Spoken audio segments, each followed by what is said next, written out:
Like, share, subscribe, hit the super chat on the way in, right? And in this video, we will be speaking about Miss Kim Foster, right? In her video, being good won't get black women wifed, right?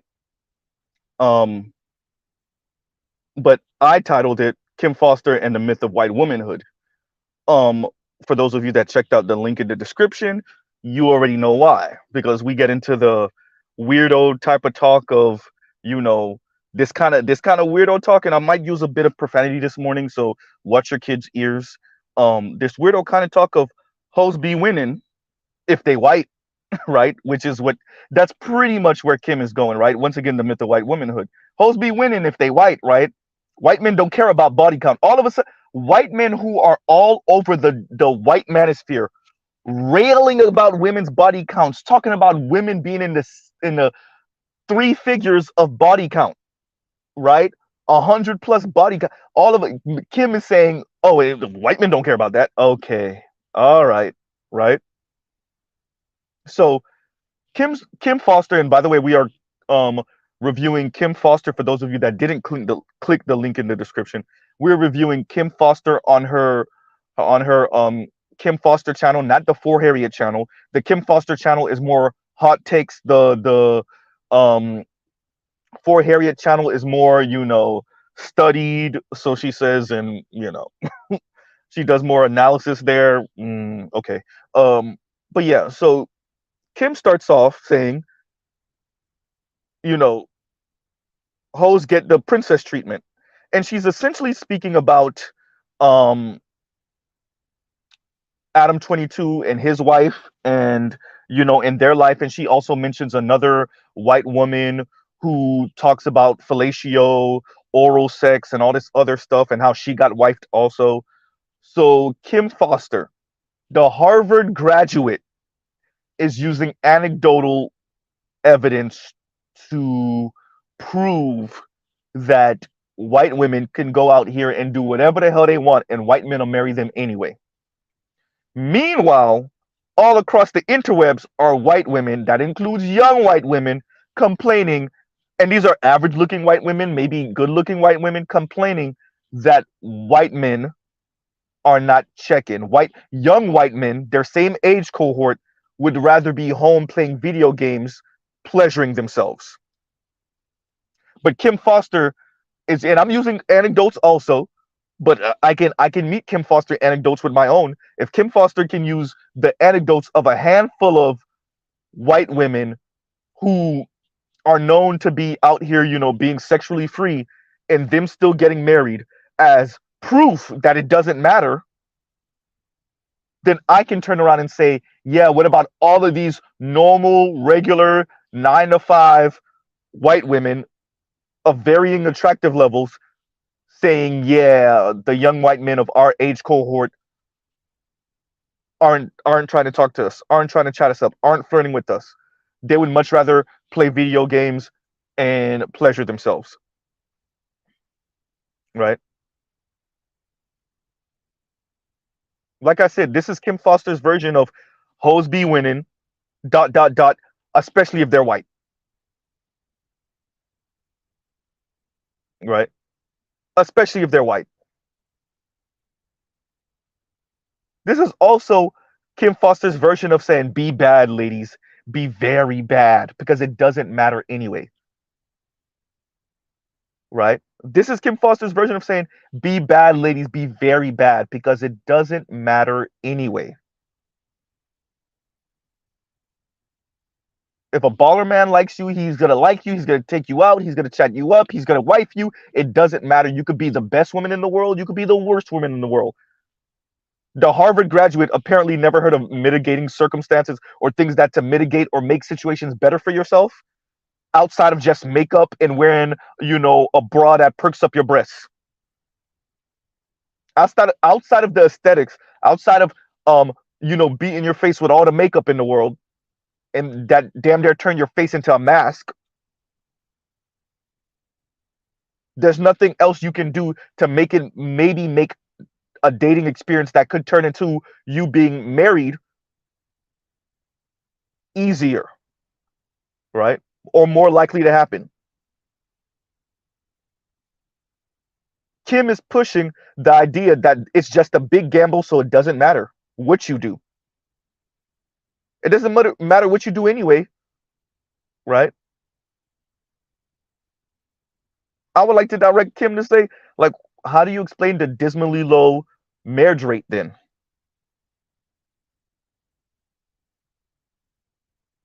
How would you explain the dismally low marriage rate, including for white women? And what white men are saying, young white men in particular. Yeah, they do care about body count, Kim. Yeah, they do care about whether you're known to be out here. We take a handful of situations, particularly from famous connected people. The white men are using their wives for other purposes. There are other things that matter more than that body count for those handful of select individuals who are using this marriage as a power move anyway, to move into certain circles anyway. And that's for, once again, a select few white men. But Kim uses that to try to paint a larger picture and say, well, it doesn't matter anyway. And white men don't care. White men in general don't care, Kim Foster. And I should have started with this. Kim is somewhat trolling. She's somewhat trolling on this channel. She's somewhat trolling on this video. But the message is still the message. And the message is black women don't matter. Do what you want to do. I didn't know that the Harvard grad was such a lottery player. I didn't realize that she was such a big gambler. It don't really matter, so do what you want to do and just hope for the best. Because when men say they care about it, what they say they think doesn't really matter, because they don't really mean it. If they like you, and they'll wife you up. It doesn't matter how many bodies you got on you.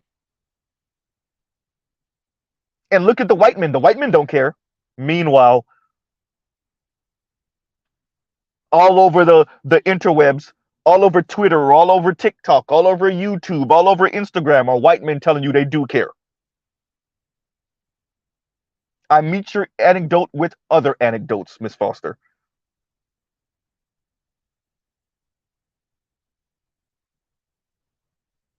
Right?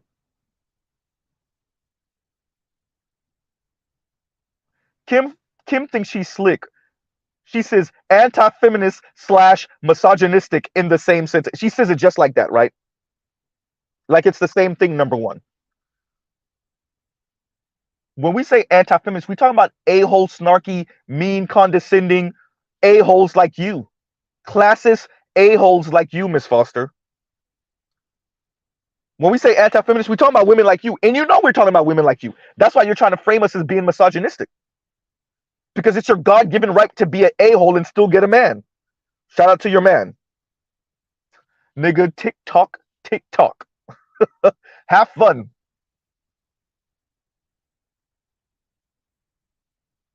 Condescending, mean, classist a-holes like you, who get off on being condescending and snarky. Oh boy, the attitude and the snark. Ooh. Right? Y'all damn near jizz y'all panties every time y'all get to talk down to a man, particularly a black man. Ooh. Y'all damn near have orgasms talking down to black men. Ain't nothing better than feeling like you stepped on a black man. Ain't that right, Miss Kim Foster?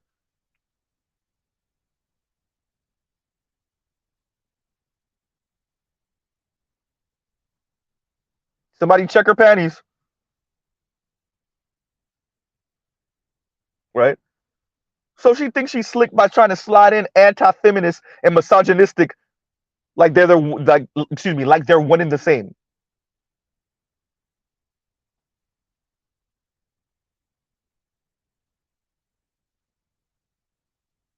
And you're trying to appeal to who, Miss Foster?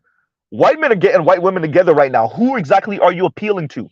Oh, you mean the same white racist men that will get white women together, repeal affirmative action to get white women together, repeal Roe versus Wade to get white women together, laugh in the face of student loan debt cancellation to get white women together, but leave all of that in place to a certain extent in the black community because they love seeing the back and forth. They love seeing women like you talk down to men like me and other black men. So those are the people you're appealing to? low-key kind of racist and sexist much, Miss Foster?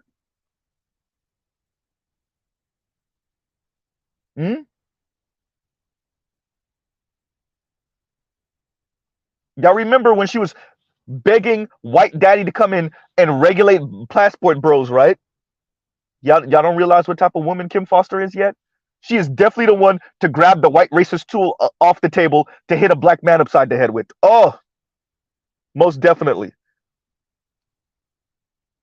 Most definitely. Right?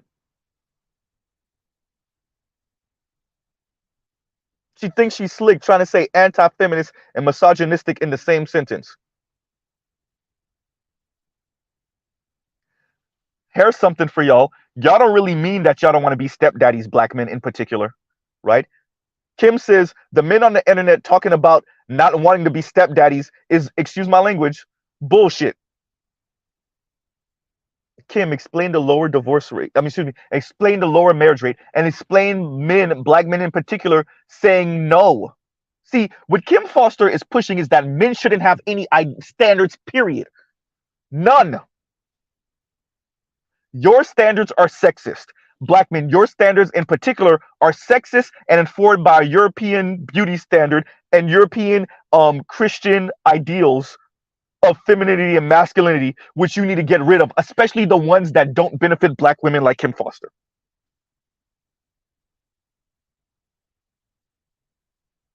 She just told you that your ideas about not wanting to be a stepdaddy to let me say this to Kim Foster, just in case she actually doesn't get it, she gets it. Kim, the reason why black men don't want to be stepfathers is because we understand that women are also intelligent, right? And some of them are making very calculated ideas. I'm going to have sex with this type of man, get pregnant from this type of man, and if it doesn't work, I'm going to go in the opposite direction of the type of man that I really am not that attracted to, but I'm going to use him as a safety net. In the black manosphere, we call it the cleanup man. You know, the man that I'm not really interested in. I wasn't interested in before the child. I'm kind of not interested in now, but this is my best bet. You know, those orbiters, those satellites that I keep around that I'm really not interested in, but I know in case of emergency, break glass, I can grab one of them. That's why we're going against this stepdaddy culture in the black community in particular. By the way, from my understanding, black women have more children than black men in the black community. The only community where women have more children than their men. Now you see why Kim Foster is speaking this way, excuse me. Right?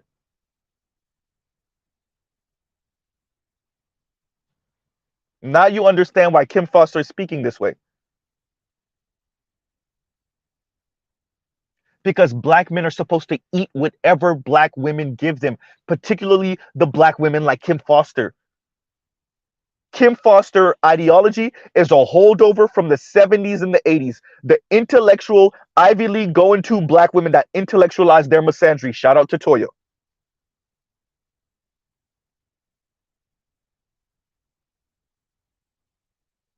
That's all they do.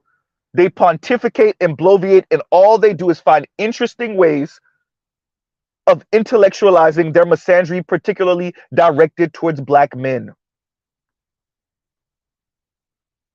And academia, white academia, has paid them a handsome penny over the past five-ish decades,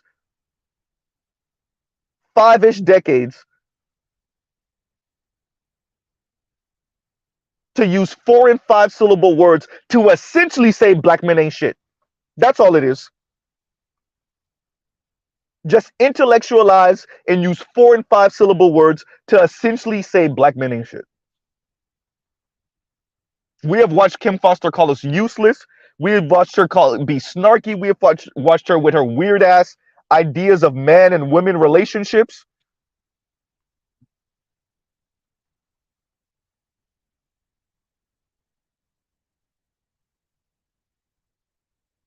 And even though Kim Foster herself is in a relationship, And she was damn near glowing speaking about it.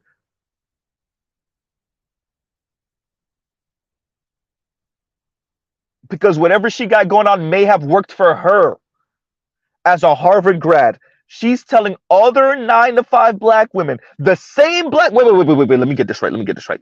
In Kim Foster's own comments a few months ago, in her live, in her own comments, were black women that have children lamenting the fact that black men are not checking for them. And other black men are telling black men not to check for them. But yet she turns around and says, oh, that's bullshit. When her own subscribers are telling her what life they're living out here in the dating scene. What the hell are you talking about, you short troll?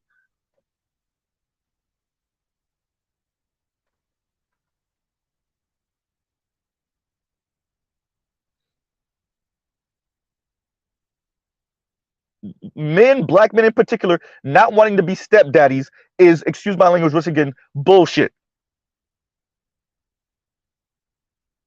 Now, once again, Kim Foster flips her crap talking about black women needing to be fit. I don't know what is wrong with Kim Foster. I've said it before. I'm going to speak to it in a minute.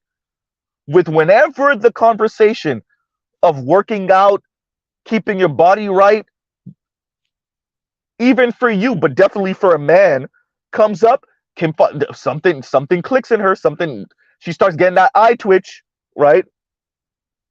What it really is, and this is what Kim Foster was essentially trying to tell Brittany Renner months ago when this subject came up. Look, I can't look. It doesn't matter what I do. I'm never gonna look like you. I'm never gonna get the treatment you get. I'm never gonna have the baller man drooling over me and falling over me the way you do, Brittany Renner, and all you other women like her. That's really why Kim Foster has an issue. Outside of the idea, and I've said it before, these particular type of feminists have a real, there's nothing that drives them crazier than any idea of women doing anything for the express pleasure of men drives them up the wall. So the idea that Kim Foster is going to be sweating and lifting weights and doing squats and doing crunches to look good to men, black men? No, she'll wear something nice. She'll spend some money, make herself look cute, beat her face with the makeup, right? Even spend hours in the mirror, all the easier stuff. Spend a whole lot of money on clothes so that she could defecate on other women that look better than her. But the idea that I'm going to go to wait a minute, spend money on a gym membership, right? Get someone to help me work out, right? Spend money on a personal trainer. Work out 2-3 times a week. Sweat. Get in my car smelling like sweat. Eat healthy and right. Just so black men, who I think I'm better than anyway,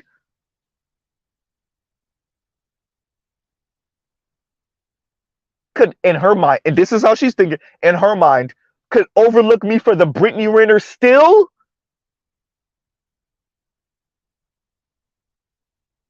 Oh, hell no. I'm going to go work out so that black men could still overlook me for Brittany Renner?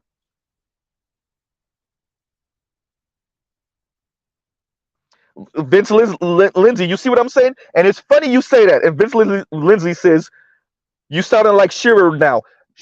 As a matter of fact, in Kim Foster's comment was a woman that said sprinkle, sprinkle.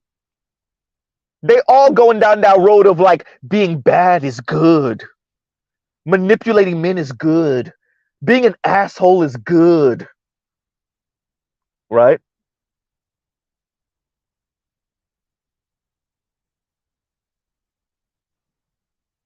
Ain't no point in because she uses a clip where it looks like a African British sister, like Africa by way of Britain sister, and she's speaking about, I don't have any pictures out there. I'm not doing anything crazy, etc., etc. I've kept a stable job. I'm not here acting crazy. I have my own apartment, etc., etc. Right? And yet I've been in one relationship for 3 years. I've been in one relationship for 6 years. Essentially, the lady is saying she's not out here like that, but yet she's kind of struggling, with men. And Kim Foster says, and Kim Foster has a problem with, first, the young lady presenting it as, the paragon of respectability politics, which Mr. Z has an issue with too, but not like Kim Foster, and not for the reason Kim Foster does. Also, Kim Foster then blames this type of ideology coming from the other young lady. She blames it on evangelical Christianity.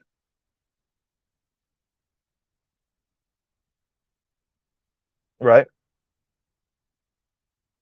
She blames it on evangelical Christianity, but you could tell what really is animating this kind of anger from her is respectability politics, which the left really has an issue with.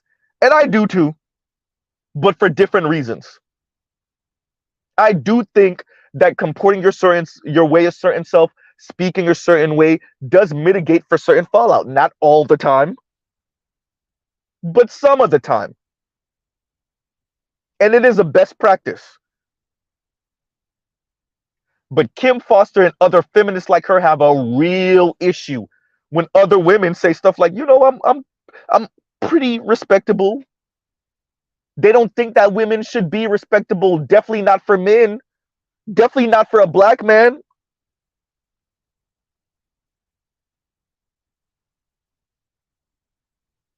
F black men and what they think and how they feel. Ain't that right, Miss Foster? And that's been working swell for black women, hasn't it, over the past 5 or so decades? Oops. Not caring what black men think and feel has been working great for black women, huh?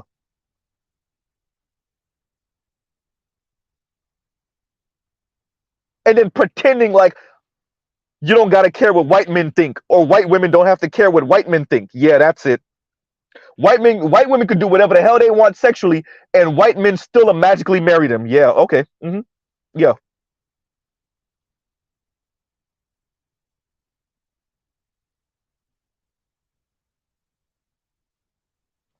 Right?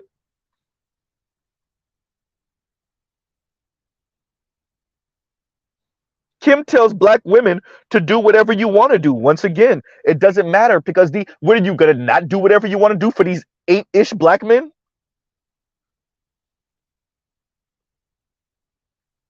Do whatever you want to do, because it doesn't matter at the end of the day. Don't you get it, black women? It doesn't matter at the end of the day. Black men ain't ish anyway. What are you gonna not do what you want to do because of black men? Ew.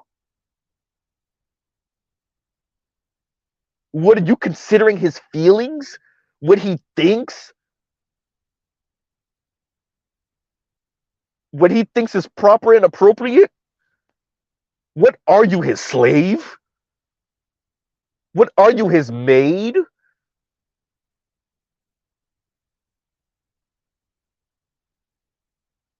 Kim Foster is essentially calling the black women that consider what black men think and feel mammies without using the word. She's right up on it. She's saying it without saying it. She's essentially telling these black women, don't be no mammies. She's saying it without saying it. Because it doesn't matter anyway, because if he likes you, and he's gonna do right by you, and right?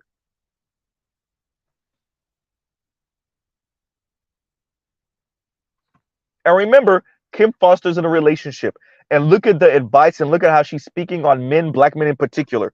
Look at how she's speaking about black men in particular to other black women.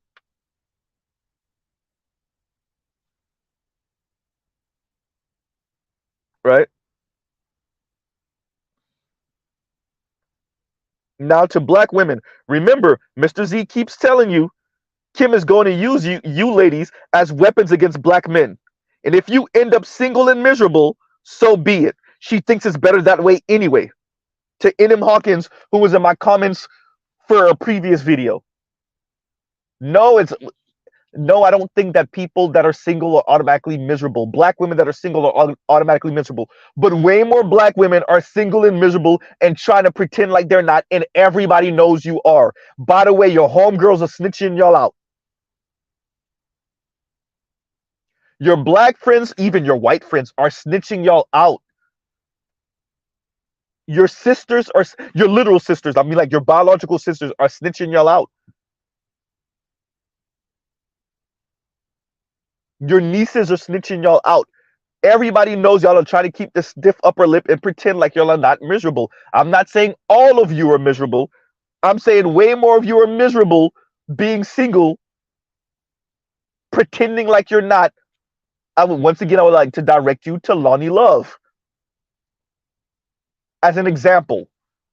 Once again, if Miss Kim Foster could use a bunch of anecdotes, Mr. Z is going to use a whole bunch of anecdotes this video. Lonnie Love pretending like she's perfectly okay being single. She loves it. She loves her peace. She loves walking into her place, and she don't got to worry about what no one thinks and da da da da da. And then she started dating the white dude, and it's good to have somebody pick you from the airport. It is good to walk in, and somebody's there for you. Exactly.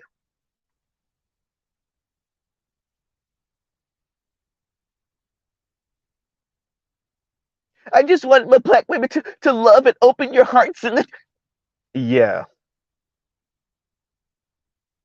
Ain't nobody talking about the fact that she's the paymaster in that relationship. God damn, Mr. Z. I guess black women say, I ain't paying for no black man, but white skin pays in dividends, so I'll pay for this white man. Ain't that right, Tika Sumter? Yikes. Serena, yikes. Even though, Alexis Ohanian do got money. We ain't gonna pretend like he ain't got money. We ain't gonna pretend like he don't got no money. But she's worth way more than he does. That he is, excuse me. Ain't that right, Gabrielle Sidibe? Right? Ain't that right, Zoe Saldanas? Name them. Black and black-ish women. Black mixed women. They ain't paying for no black man worth a damn. You better come correct. You better be worth more than her. But the white man, they'll be worth 1, 2, 3 times more than him.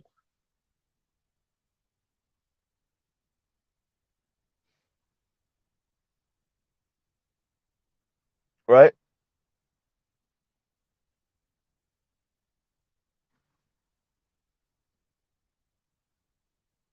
As I said before, dear black women, the Kim Fosters, the Khadijas,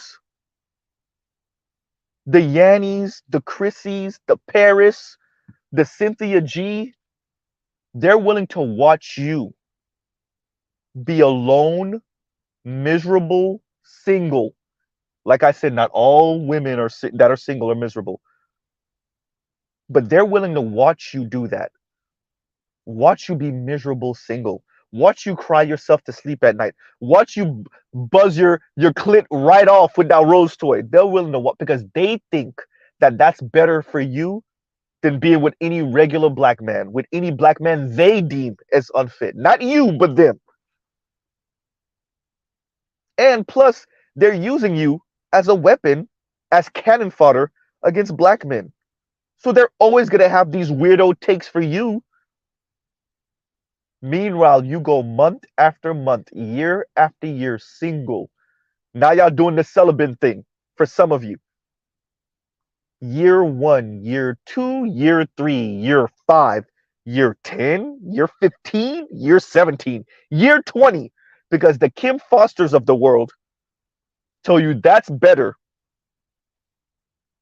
than being with one of these who they deem no good black men. Okay.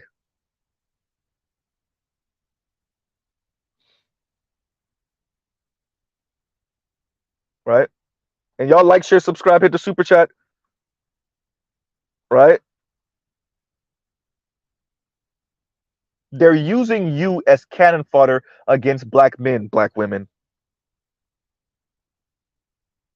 Kim Foster says, whores get the princess treatment. Oh boy. Once again, using anecdotes and a handful of celebrity women that we all know were out here and that's sexually promiscuous. to say, well, look, these women were out here and they have hundreds of bodies and a couple hundred bodies, and it doesn't matter. Some rich white man still married them and is taking care of them. What about all the other women, that includes white women, who once a white man finds out their past, it's done.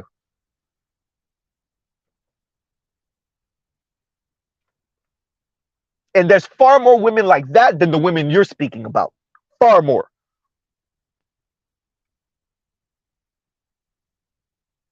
Right?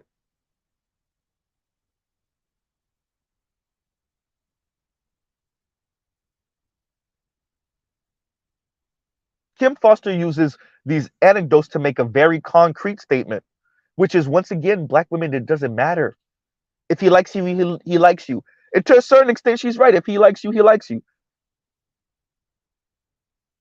But what we see, you know what it's the idea of, we're going to use celebrity culture and celebrity, and even other, there were a handful of other black women in her comments calling her out for this. Stop using celebrities and what they're doing as an example of what us regular women can do, what us normal women can do, what us 9 to 5 regular women can do. But she can't help it. Once again, she's low-key trolling. Secondly, this is her channel for hot takes. And third, she got to snub black men somehow. And telling black women that all this "I don't want to be no baby daddy" talk coming from black men is just a bunch of bullshit.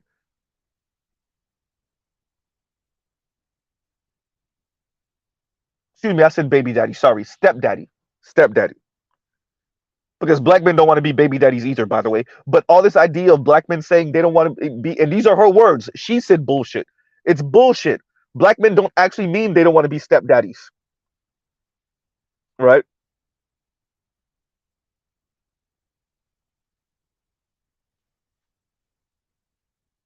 And I'm not going to say your first name. I'll say just Mr. Watkins, thank you for the cash app. Thank you for the cash app. Right? Once again, Harvard graduate, everyone. Harvard graduate. And for those of you that just came in the room, I'm responding to Miss Kim Foster, right? In her video, being good won't get black women wifed. And she's put goods in quotes, right? So being quote unquote good won't get black women wifed. So if you're saying that, what are you actually saying and advocating for? Right? If you as a black woman are saying being good won't get black women wifed, what are you actually saying? Right?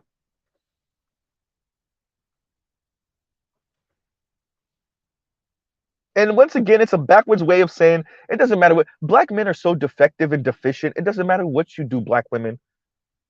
Maybe a handful of us will get lucky, but it doesn't really matter what you do. Look at them, black men. Ugh. The vast majority of them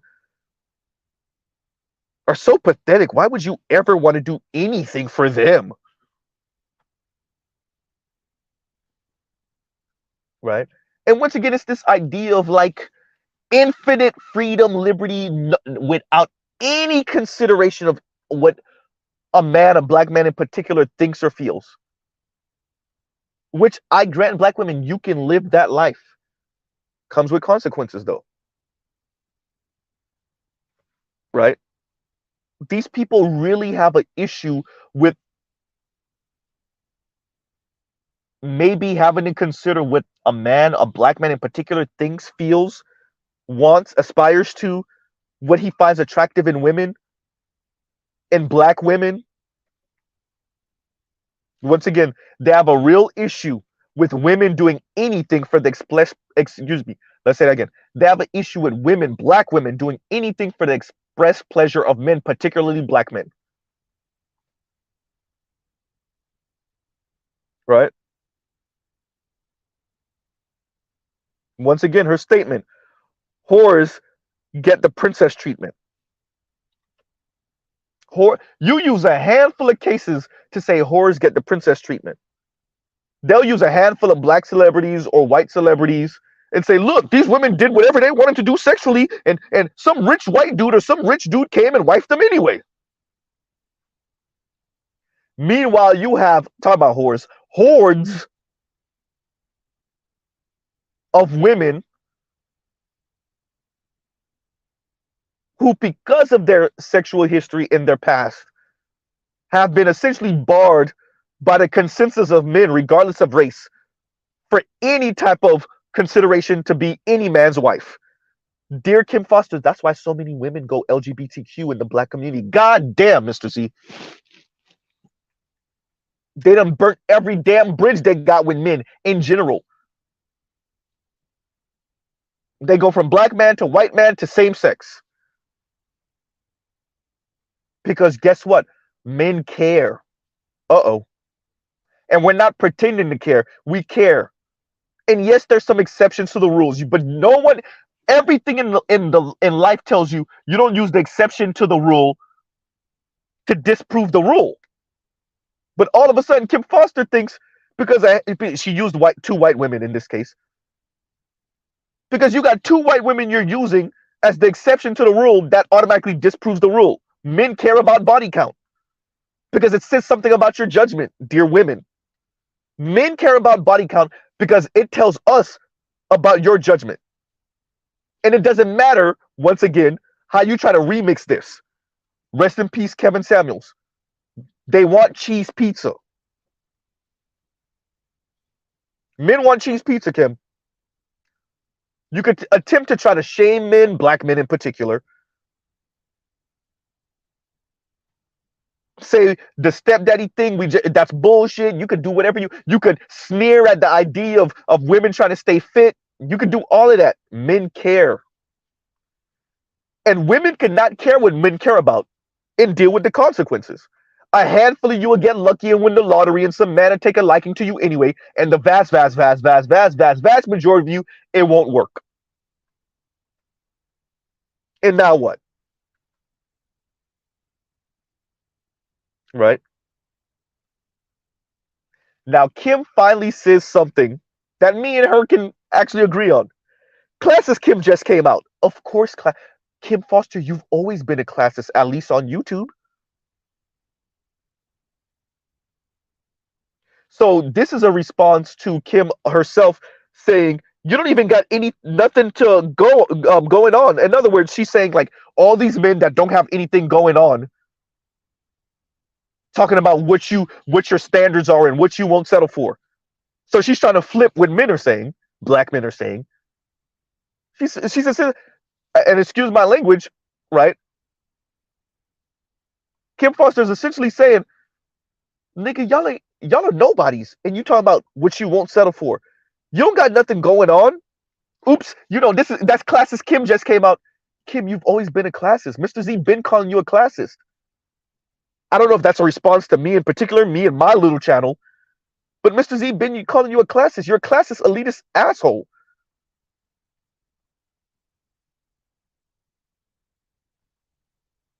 Kim, we have PhDs in the black manosphere. Legit PhDs. We have brothers that graduated from Ivies also in the black manosphere. Legit. We have brothers that went to public Ivy second-tier schools in the black manosphere. None of them sound like you, Kim Foster.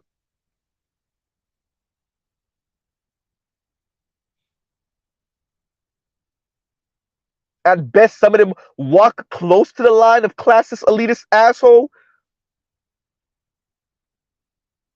But none of them sound. You talk like this all the time. I don't know why you acting like you ain't do nothing new and special. This is classic Kim Foster. Making classist comments, that's classic Kim Foster.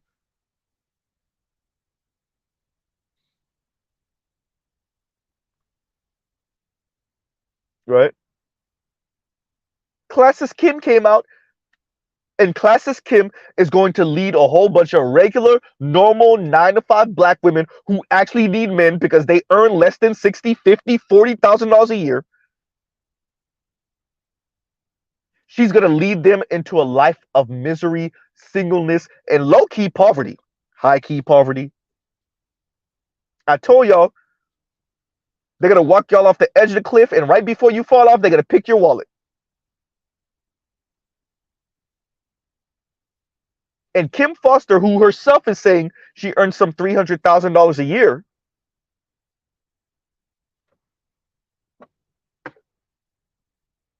who can afford, right? She can afford to be single, even though she's in a relationship. Can you, black women, similar age as Kim Foster, who's earning 35, 40, $45,000 a year, can you afford to be single? How's that working for you, sharing an apartment? Or having your own apartment, but barely making it, eating ramen noodles every night? Or living at home with your parents, or a sibling, a family member, or a family friend?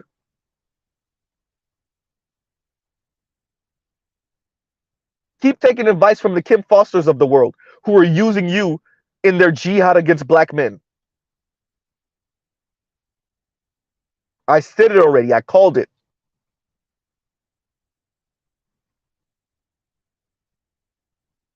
Right?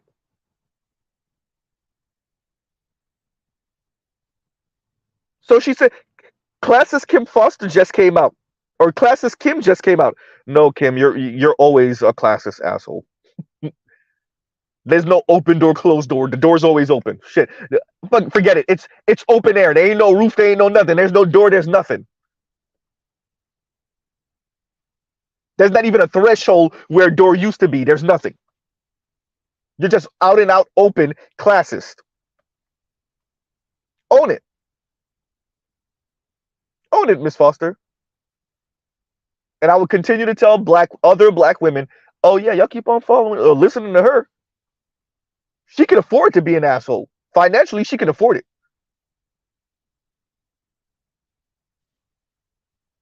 Mentally and emotionally, on the other hand, that's a different conversation. But financially, she can afford it. Dear everyday other black women,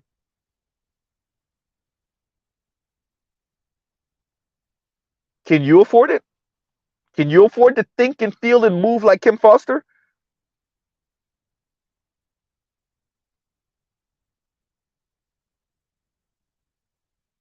I know she get y'all all up in a bunch, right? All that energy flowing, and y'all love it. Y'all love watching the Kim Fosters talk crap about black men. Ooh, you get off on it. And then that video ends, and then you got to go back to your real life. Uh-oh.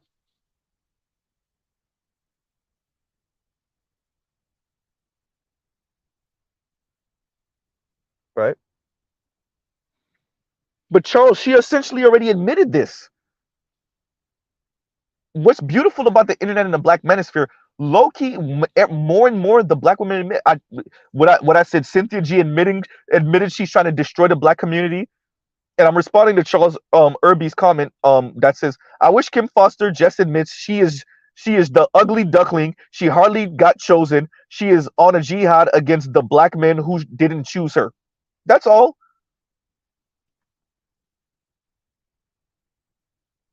She told us she wasn't being checked for by the black dudes in high school, even the black nerds. She knew the black jocks weren't going to choose her, but even the black nerds, so she had to go to prom with a white dude. She told us that. Remember the video she made where she, like, yeah, I might have to sleep alone, and yeah, sometimes I might want some dick, and yeah, right? But essentially, this was like her "you won't break me, black men" type video. She threw a goddamn fit when Brittany Renner was talking about going to the gym 3-4 times a week. Kim Foster has already pretty much said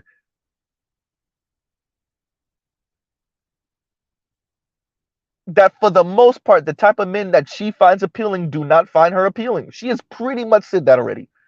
In everything but the exact words that me and you are using, Charles.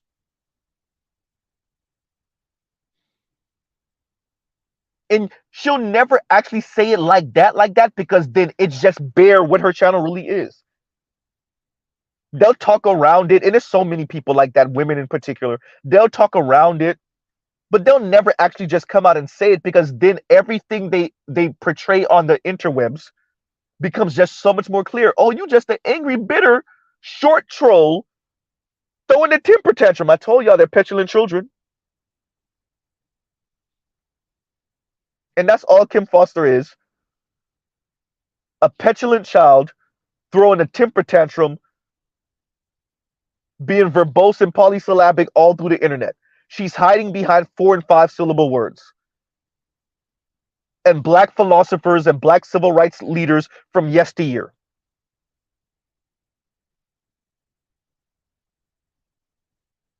But really, she's just an angry, bitter troll throwing a temper tantrum that the type of men that she thinks she's deserving of, for the most part, aren't checking for her.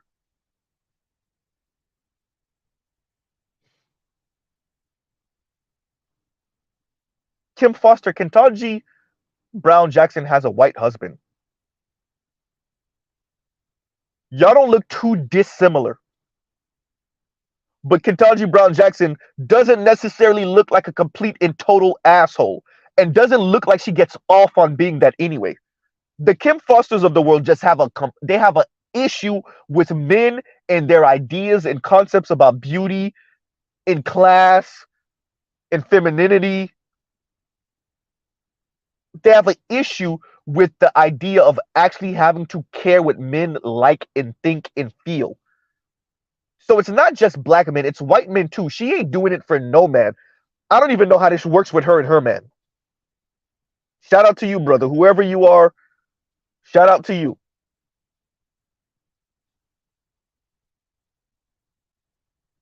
Right?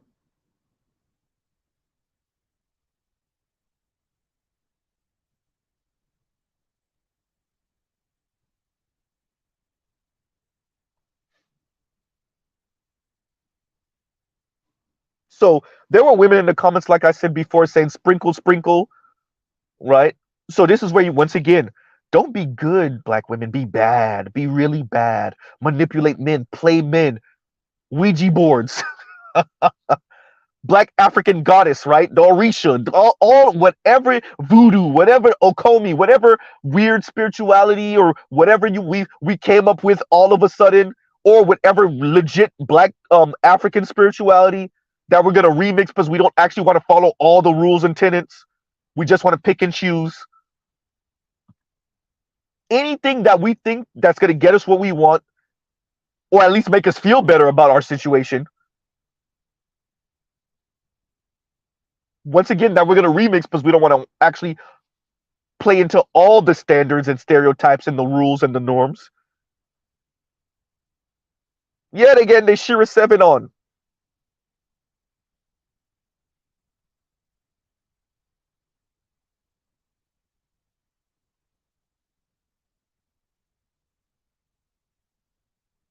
Right? So, once again, that's another person in the Shira 7 camp all over the interwebs. In other words, black women breaking psychologically, running to anything to give them any refuge from the horrible economic environment right now and somewhat social environment. But instead of getting their mind right and getting under a man, which means they would probably have to care what a man thinks, black man thinks, they want to do all this weirdo stuff. And listen to the Kim Fosters give them some rage porn to listen to. There are also women in the comments saying men are accessories. Now, this one I want to stay on for a while. Men are accessories. And y'all like, share, subscribe, hit the super chat. Men are accessories.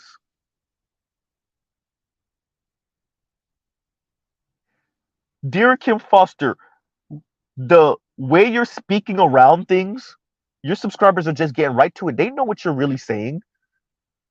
Men are accessories. Now, black men still earn more than black women.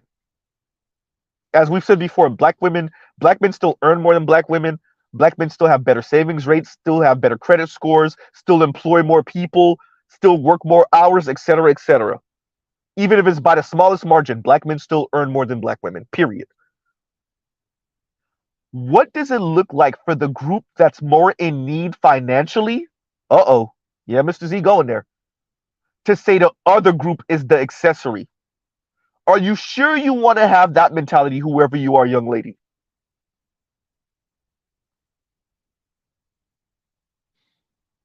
Right? Are you sure you want to have that mentality? And Red Boy says, replace sprinkle sprinkle with mental illness and it all starts to make sense. Well, well, right? Men are accessories.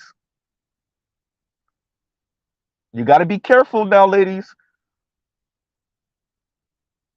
Right?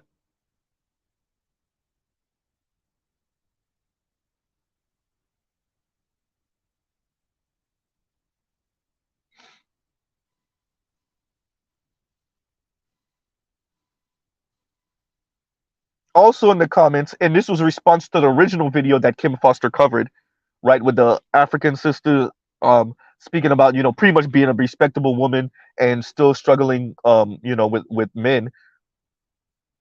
And there was one particular comment that essentially said, why would you mess all that up why would you mess up all that greatness in your life by bringing a man into it? Right? Once again, black women seeing black men as burdens. Any random black, it don't matter what black man, any random black man is a burden. It don't matter his money, it don't matter his status, it doesn't matter how poor he is or how rich he is. Any black man, any man, but particularly black man, is a burden. I would like to direct y'all to that, what was it, 60 Minutes or 2020, whatever that was, where the women in the early 80s were speaking just like, why would I want to take care of a man? I already have a child. I don't want to take care of a man type talk, right? Hey, 40 years later,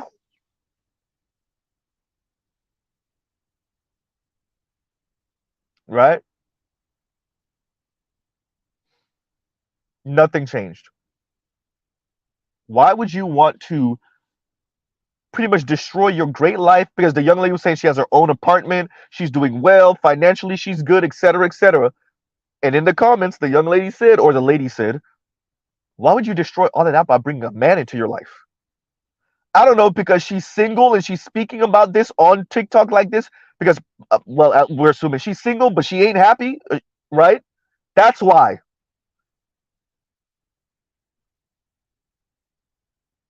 See, when y'all get into y'all ego, y'all like to pretend like y'all not miserable. Y'all tell other black women y'all get into y'all little sassy mode, right? The little snarky, sassy mode. I don't need no man. I'm happy being single. I love my life. And you should too. Why would you ever destroy your life by bringing a man into it? Meanwhile, the other woman is looking at you like, I'm not as good at pretending like I'm happy the way you are.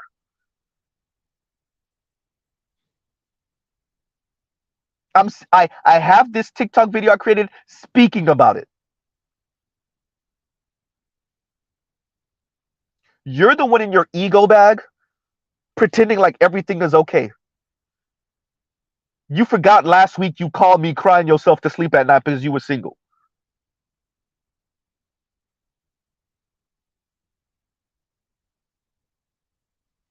Right?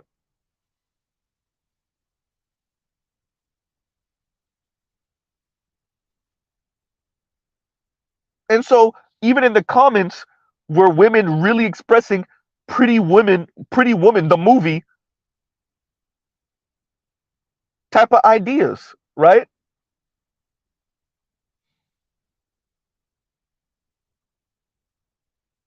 Yeah, Pretty Woman, the movie. With what's her face? I forgot her name already.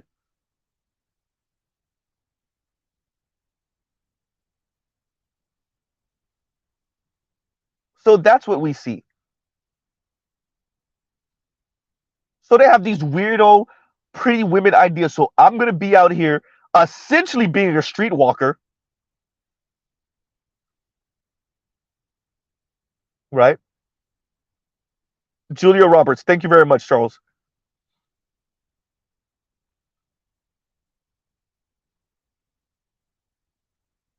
I'm gonna go out here essentially being a streetwalker,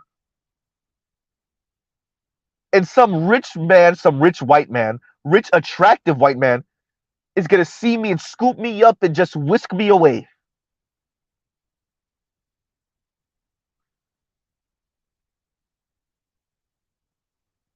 And just like y'all saw with the Black Bachelorette at one point, I'm gonna be debating whether I want my freedom or whether I want to live this lush, lavish, beautiful life with this rich white man.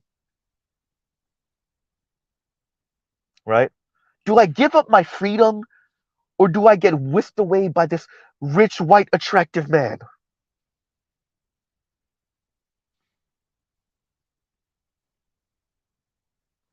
Right? They really have these pretty woman type fantasies. I want to be very clear.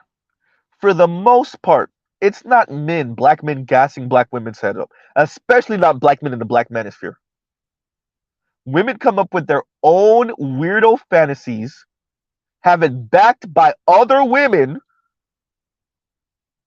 and then are miserable and seething and angry at men for not living up to whatever weirdo fantasy that they themselves cooked up in their own imagination.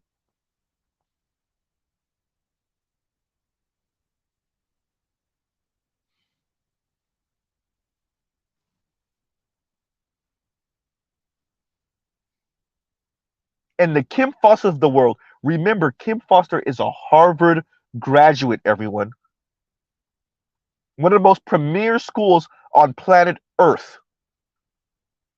Definitely top 5 notable names on planet Earth.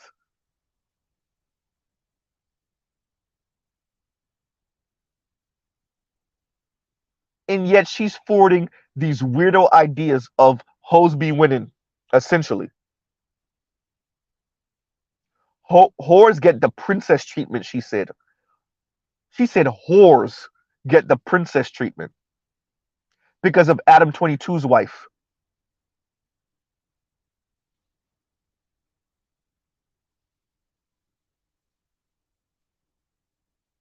Right? So hell, I think it all the time. I think it all the time, brother. Right?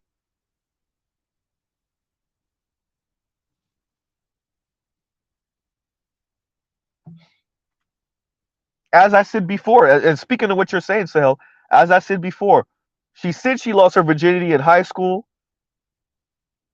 We know she went to prom with a white dude. Miss Foster, did you lose your virginity to a white dude? Because that would explain so much. It don't matter how many black dudes you've been with afterward. Did you lose your virginity to a white dude, Miss Foster? Exactly, Excalibur. And Adam 22 is a porn star, and yet, first of all, celebrity, porn star, and yet these are the people that Kim Foster uses to say, well, the whores get the princess treatment. Remixed hood way, hoes be winning. In hood vernacular, hoes be winning. I thought we deaded that like a year or two ago. Here you go, your weirdo Harvard graduate dredging it back up with the hoes be winning. I thought we killed that after Hot Girl Summer.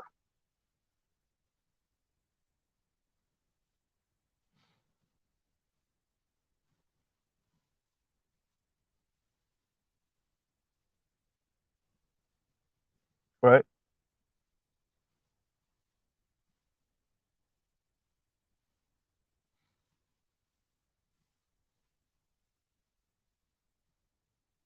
This is weird. These are the people. By the way, you met up.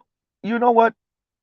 And this is when we have to have a bit of sympathy for the boomers and the older Xers because they had to live through an era where the Kim Fosters of the world got elevated by white racist society and given a microphone to talk crap about black men without black men being given a microphone to respond back. And Black Uru and BGS and Art New Style and all the other brothers, Dr. Ronald Neal, etc.,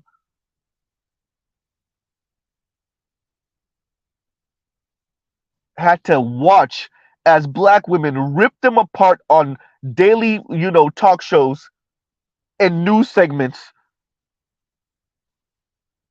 and there was no black man around to respond often. Every once in a while, they put a black man on the panel of Donahue or something like that. But for the most part, no.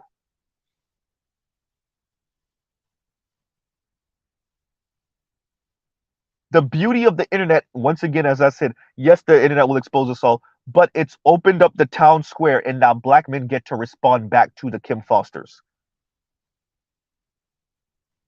30 plus years ago, 40 years ago, Kim Foster got to run roughshod. The Kim Fosters of the world got to run roughshod with the narrative.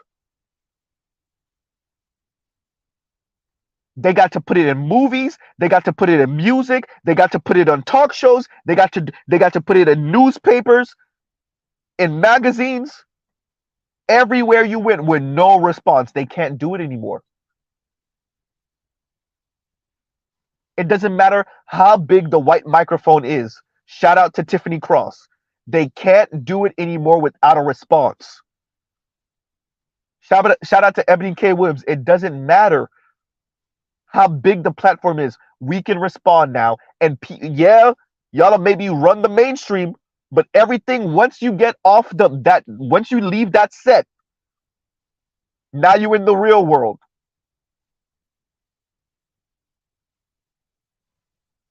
Right? Sorry, Ebony K. Williams, you're just a little too young. You're not an older X or a boomer. You don't get to run roughshod with the narrative anymore. Sorry. Sorry, Kim Foster, you don't get to run roughshod with the narrative anymore, even with your Harvard degree. Sorry. All of you weirdo black celebrities, black feminist celebrity, y'all don't get to run roughshod with the narrative anymore. You're bad. Should have been born earlier.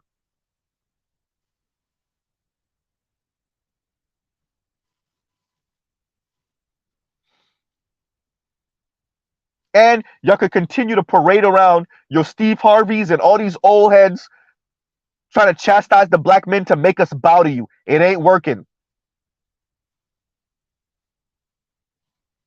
Dr. Umar Johnson and Steve Harvey and all these other people, it ain't working. And nor will it work. Y'all could drag out whoever you want. FD signifier, name them. For the most part, your men, even particularly your young black men, are not signing up to marry no Kim Foster. To hell with her degree and her money and whatever. She's an asshole. And she gets off on being that. And she wants other black women to be that too, particularly towards black men. And the beauty of the internet is that these women are such egotistical maniacs that they're actually saying it on the internet. The internet's forever. Like I said, the internet will expose us all. And these egotistical maniacs turn on the camera and tell you exactly what they on. They're telling you to beware of them. They didn't even have the right mind to keep that behind closed doors anymore. Keep it in the hair salon, keep it in the nail salon. Because they think they're pleading their case to white people like white men actually care. No, white men are going to do what they've always done and manipulate the situation for their benefit, not for yours. And if you get a couple of crumbs from it, so be it. Dear Kim Foster over here trying to run the white zaddy about passport bros. Loser! And CD says, and thank you for the super chat, true, but it's not just about black men, black women. See blackness in general as a burden. Hence, oh, good point. Hence the whole woe is me, I'm dark colorism arguments. True, true, right?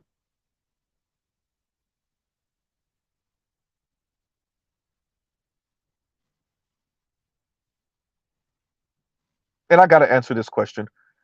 Um, and Sahel says, "Yo Z, you think Gen Alpha will be more like millennials and Gen Z?" I think if we continue down this road, Gen Alpha, it depends on how soon I think we start to recover and start to move away from this kind of weirdo neoliberal kind of era that we're in. How quick do we move away from like a Ayn Rand view of like society, community, you know, and how soon we starts to bolster a safety net, right, and have people consider what other people think, feel, what's beneficial for the group other than individuals. I think if we don't start to turn back the tide, I think Generation Alpha grows up in a post-apocalyptic societal, situation. I'm not saying technologically.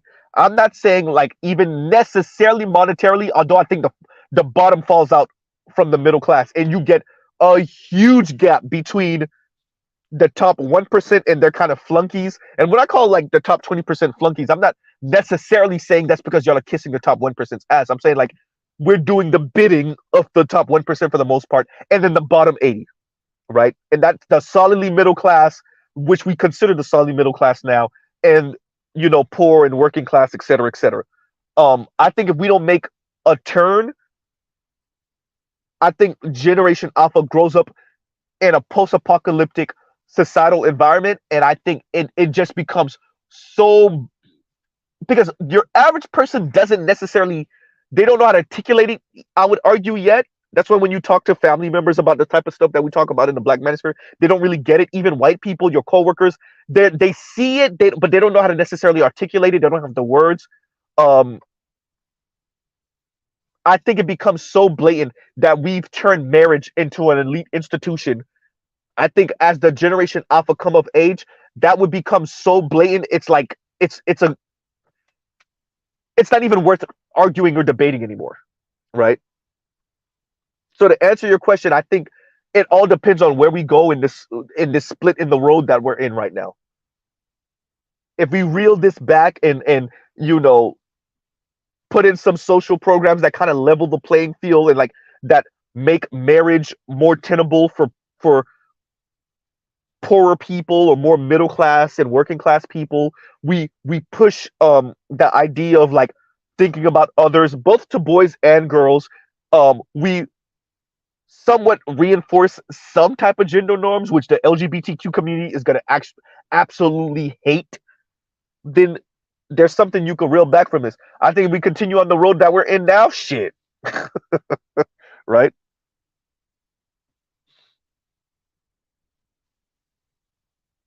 I think if we continue on the road that we're on now, I think Generation Alpha, man, I feel sad for them. I feel sad for them. I don't think they're gonna really know what a meaningful, intimate relationship with the opposite sex looks like outside of maybe like, and I think like the technology will allow for men to get even cheaper thrills, right? And easily accessible. I mean, like, look at what porn's doing anyway. So I think technology would just allow like, and this is where what's the brother name that always talk about the sex dolls? Oh my god, what is his name?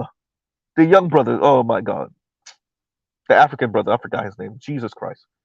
But yeah, I think this is where he starts to like, what he says all the time. I think that's when you really start to see it.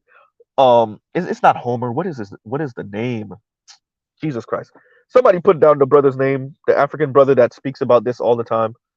Um, I forgot it, but yeah, as the technology, because remember, it's just cheaper to pleasure men. Hammer, thank you, Namer. Hammer, thank you, no one. Hammer, right? And Excalibur, and thank you, y'all, thank you. Excalibur, no one, Namer, yeah, Charles, thank you, right? Hammer, yes, it's Hammer. Yeah. So like Hammer said, I think as technology advances, if we continue on this road, it's just gonna be so easy to pleasure men. Men are gonna be putting on their 3D goggles, right, and living out a role playing game, right? or that genre of anime where they're like in that they're in that 3D realm and they're playing off of levels, sword art online type stuff. Namer, I'm not Namer. Nameless has told me the name of these animes at least 3 times, and I keep on forgetting that style of anime. But yeah, that's what men are going to be doing. Coming off of work, whether they work from home or not, coming off of work, putting on their 3D goggles or their kind of like virtual reality bodysuits, right?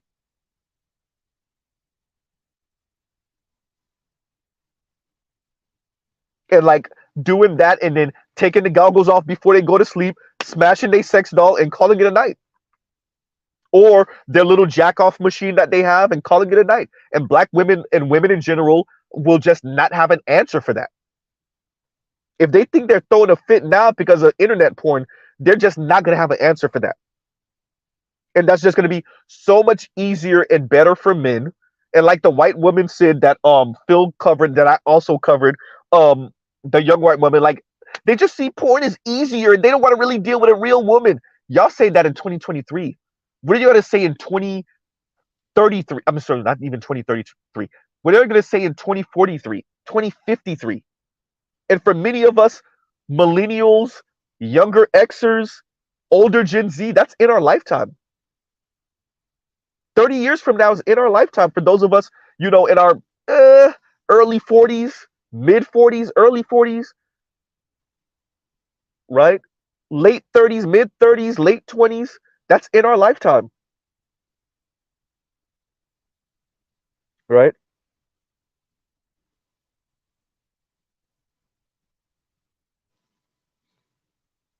So if y'all complaining like this now, what y'all going to be complaining like in 20, 30 years? So, that's my long ass way of answering Sahel's comment, right? Yeah, I think Generation Alpha, if we don't find a way to do right by the working class, particularly working class men, right? And I'm looking for a Big Kev's comment because he said something to that too. Yeah, this is self-inflicted due to refusing to appreciate working class men. I'm saying,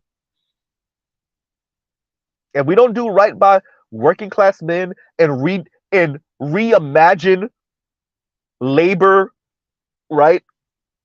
I'm getting into my lefty bag a little bit. If we don't reimagine and actually put some gravitas, right, to the way we think of working class men, I'm not saying you got to worship at the altar of working class men, but make it seem, because it is all that. Oh, they work thankless jobs. No, stop making it a thankless job.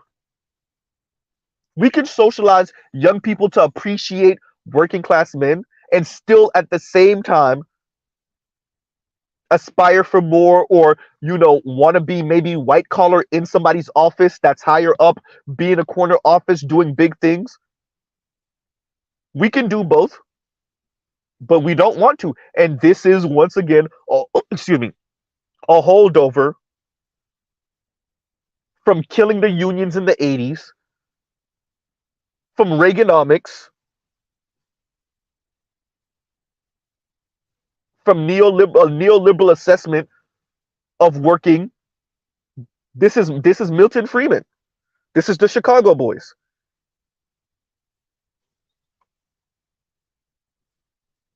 If we're trying to kill the unions, right? If we try to choke out the working class, we can't also be speaking about working class men like they're doing something special. We can't do both at the same time. So we tell them, shut up with your little job, your little 9 to 5. Go start a business. By the way, we waiting for you to start that business so we can eat you up alive too. By the way, we really gaslighting you about that business talk. That's why, once again, entrepreneurship across America has been down for 40 years. I think it spiked during COVID, well, post-COVID. But for the past 40 years, it's been trending down. There's articles about this. Mr. Z brings this up all the time. Because they sold you on being an entrepreneur and starting a business. Meanwhile, they were waiting for your ass. Come in the water. There's no sharks in here. Right? There's no electric eels. right? There's no jellyfish willing to sting you. There's no stingrays ready to sting you. Come in the water. You can come in the water. Compete with us. Compete with Jaws, right?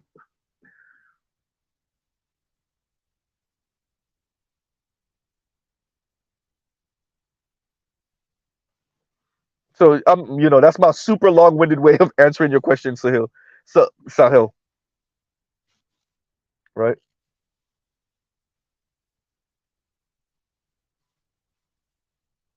So um, yeah, Kim Foster over here just talk. She's just talking. Like this is her trolling channel a little bit, her hot take channel, right? But this myth of white womanhood, y'all gotta let it go. Black women, y'all gotta let it. So essentially, Kim Foster is saying white women get to hoe about, and white men still marry them. Meanwhile, the marriage rate for white community is plummeting also, and more importantly, more and more white women are having children out of wedlock from white men because they like to act like the little 6% of black men is the reason why that's happening because so many black men are wife or not even wifing up, getting white women pregnant. No, white men are getting white women pregnant and not marrying them. So even white men don't want these white hoes, Miss Foster, with your weirdo myth of white womanhood ass.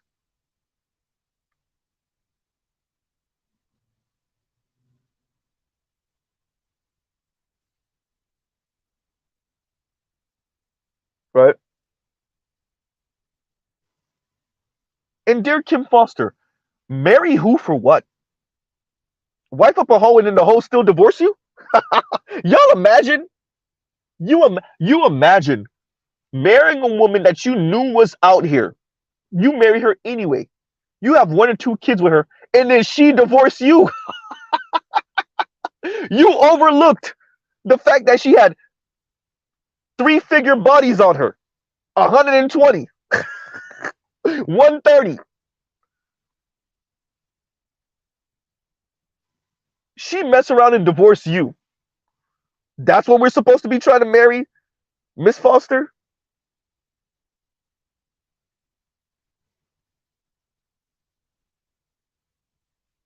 Right? Leon said it's kind of funny. It's kind of cool that Kim is calling other women hoes. Yeah, she said whores. She said whores get princess treatment. Once again, the myth of white womanhood. These white whores are getting princess treatment. Her example, 2 white women.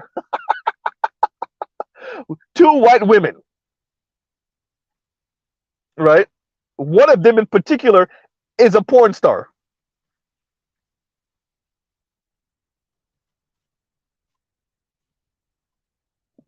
Y'all are weird, bro. Y'all are weird, right?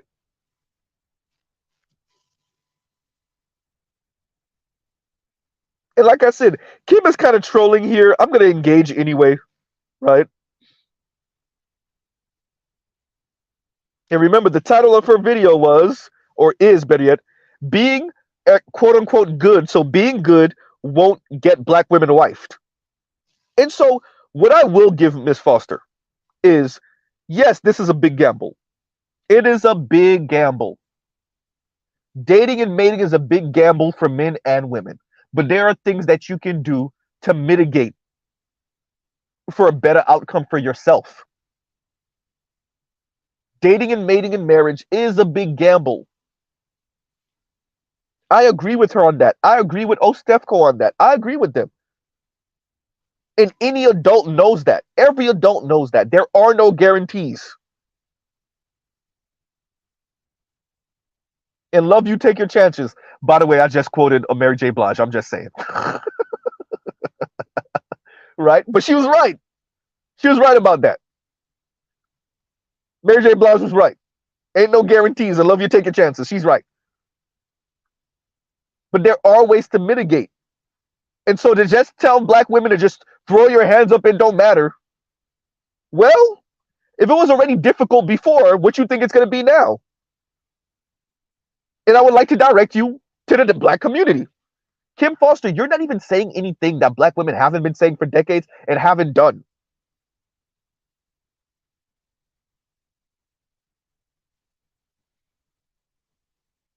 You're not even saying anything that black women haven't done anyway.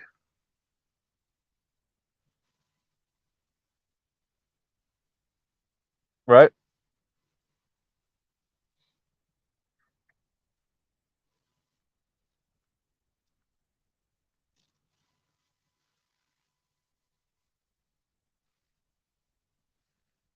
So, this idea once again, whores whores get the princess treatment. Essentially, hoes be winning, right? Like I said, she has a real issue with any idea of women, black women being fit, particularly for men, right? One of the things I find most interesting, Kim Foster says men on the internet, black men on the internet talking about not wanting to be stepdaddies is bullshit. Well, what does the marriage rate say? Oh, god damn. Does the rate say that men are more likely to marry single mothers, or are men more likely to marry women with no children? Uh-oh. Right? Uh-oh.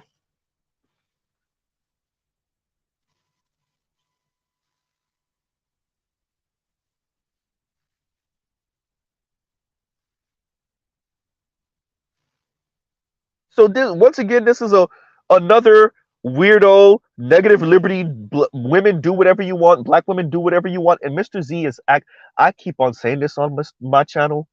I am not about telling women or dictating to women what they can and can't do. I just want you to eat the consequences. And this is where Kim Foster comes in, and she speaks about how we like punishing people, and we like this draconian punishment, and we need to give people grace. No, because Miss Foster, what you have exhibited, and what other women like you in particular have exhibited, is that you know what you're doing. You do it to spite people. You do what you do to defecate on the rules and the norms because you don't appreciate the rules and the norms. And when the consequences come from your actions, then you want to call grace. You want to call for grace. And Mr. Z actually does believe in grace. I do believe in not throwing the book at people all the time for any little infraction. I agree with you on that. But when people like you exhibit a propensity to defecate on what other people think and feel, and you get off on it, you don't get any grace. First, you're doing what you're doing on purpose. You're knowingly doing it, and now you're advocating for other women to be the way you are or think the way you are, if you truly think that or feel that. No, you don't get any grace.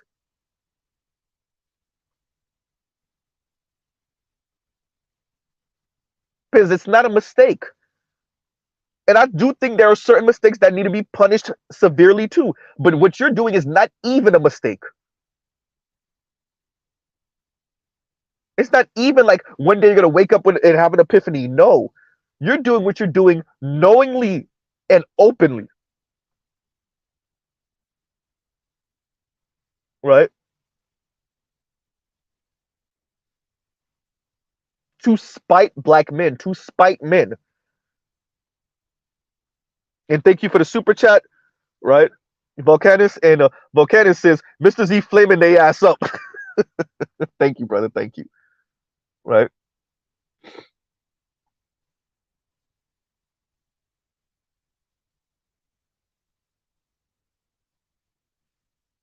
And this is what adult temper tantrum looks like. Shout out to Dr. T. Hassan Johnson. What does it look like when intelligent, educated black women want to say niggas ain't shit? It looks like Kim Foster. When they want to say niggas ain't shit, but they have a Harvard degree behind them or a Yale degree behind them,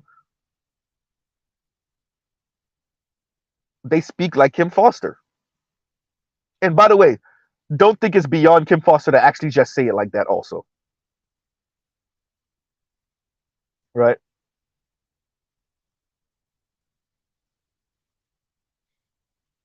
And no placeholder says, Being good doesn't get black women married to whom? I don't know.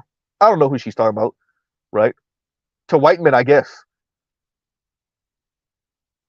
But once again, it's this weirdo, like, I want to do what I want to do, however I want to do it,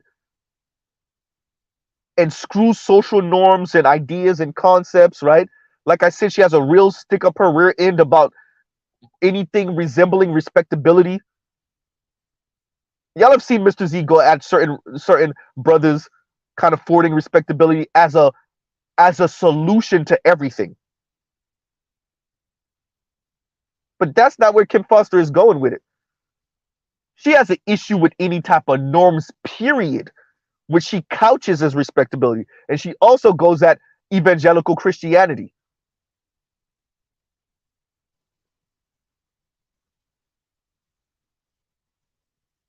Because black women wanted to be chased a little bit, and black women say, you know what, I'm a good girl and I like being a good girl.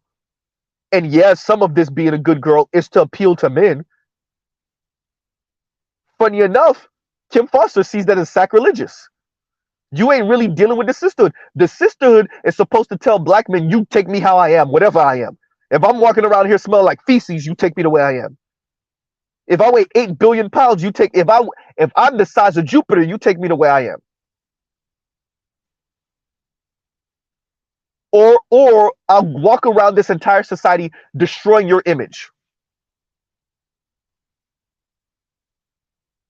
Right?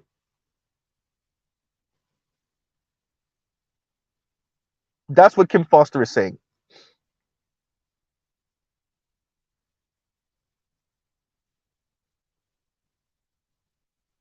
That's why she has a major issue, once again, with Brittany Renner talking about this gym stuff. Brittany Renner, I will never look like you, Brittany. It don't matter what I do, Brittany. And why would I want to bust a sweat for a man, a black man? Ew.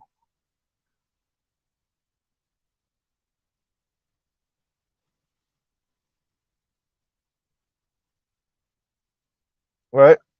So, Kim, you didn't have to create that video. You could have just told black women it's all a lottery, beginning, end. Just gamble. It's all a lottery. It don't matter anyway. Your video did not have to be nearly. Your video could have ended in 20 seconds. Dear black women, it's all a lottery. It's all a gamble. Anyway, it doesn't matter. Beginning, end. Right?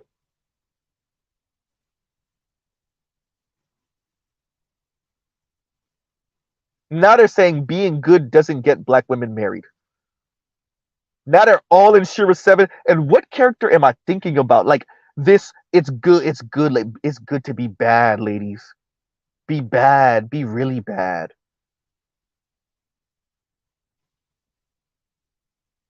Now we're in that era of, I guess, internet femininity. These talking heads on the interwebs. This is the era of, so I guess now we're no longer in the era of Cynthia G as much as we're in the era of Shira 7. So y'all could see when the era of Crystalline Karazin was here, we were in the era of like swirling. Then we transitioned into the era of divesting. These are still with us, by the way. Then we went to the era of abort black male babies. Now we're in the era of like straight up, all right, it's good to be bad. We're in the Shira 7 era.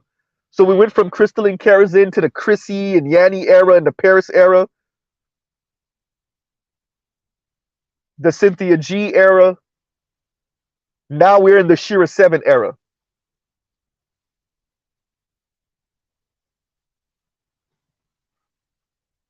This is the, it's good to be bad. It's good to manipulate men, play them, take them for everything they got with no remorse. That's the era we're in.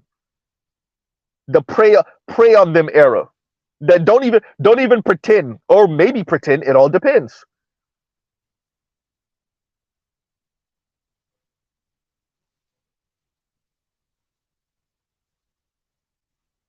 Right. The it's purely transactional. Well, that's been there since the beginning. Right.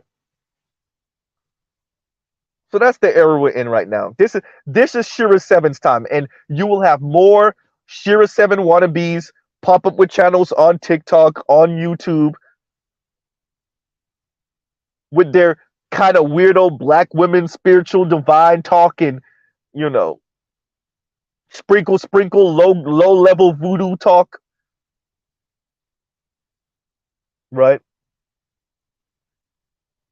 Put a little powder in your hand and blow it on them type talk.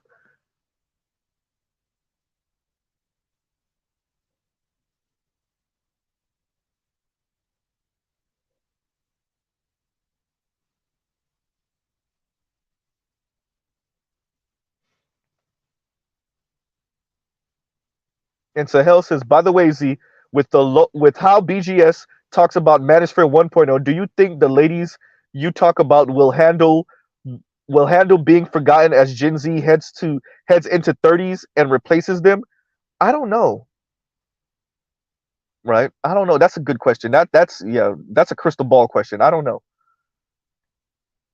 Because, you know, these people could become staples, could be grandma, right, to these type of women, or like you said, they could fall off, right? Because the question then becomes, as Gen Z gets older, what will they aspire to for relationship as they enter 30, 30, 32, 35? When the oldest Gen Z is 40, what would they sound like when it comes to relationships? Right? And BR Chelsea says relationship mercenaries. Exactly. Exactly. So, you know, to say hell, that's a good question. And I you know, that might be a BGS question, right? But yeah, the relationship mercenary, that's the best way to describe it. That's actually the best way to describe it. And if that's what we're advocating for, dear black women, that doesn't mean that black men don't take casualties. That doesn't mean that black men don't hurt. That doesn't mean that black men won't bleed. That doesn't mean that black men will hurt. But dear black women, if y'all want to start going down this relationship mercenary road further and further, do you understand what that means for black women and the casualties that are going to be on black women's side? I don't believe in none of this. This shouldn't be in the first. This gender war shouldn't be in the first place. Especially the way it sounds on the internet. By the way, we know in real life, like, it's way more nuanced in real life. I'm not saying that this isn't happening in real life, but it's way more nuanced in real life. It's way more softer in real life. Once again, that's not saying this is not happening in real life. But if y'all really want to turn up the knob on being a relationship mercenary, do you know what that's going to mean for black women? See, it's not, you know what? Sometimes it's as if women in general speak about fighting men as if men don't have hands. Right? You ever see like one of these weirdo like YouTube videos where a woman is like punching on the man and then he hits her one or two times, bap, bap, and he knocks her out, or like she looks like, oh my god, you weren't supposed to hit me back, right?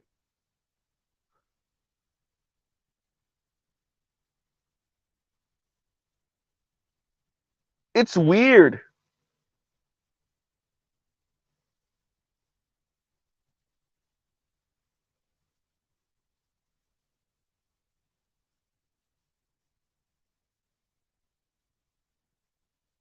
So these people will go on and go in on black men and all, and yet you're like, you do know that black, like perfect black men responded to decades of black women ripping them apart all over this society, particularly in the media.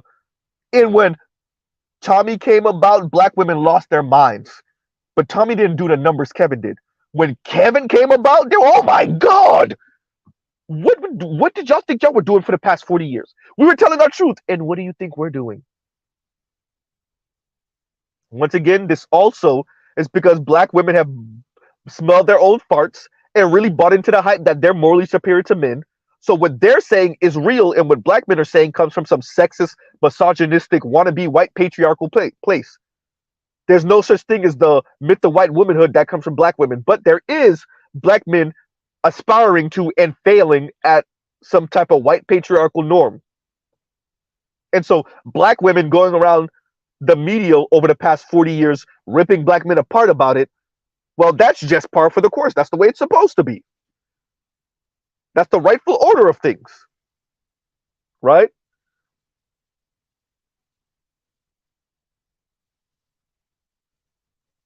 And Karine says, "Have you listened to Chloe, Mr. Z? She presents as a mental health expert, but she hates the manosphere and also criticism. However, she does promote women getting married to provider men."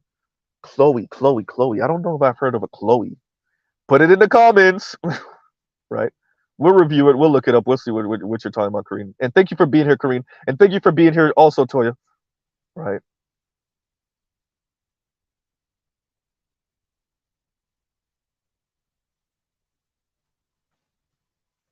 And excuse me. And that's what I'm speaking to. Like when you hear Kim Foster speak, when you hear Chrissy speak, when you hear Yanni speak, they speak as if the clock starts at Tommy Sotomayor. The clock starts at Tommy Sotomayor. Right? They don't start the clock at that 60 minutes interview.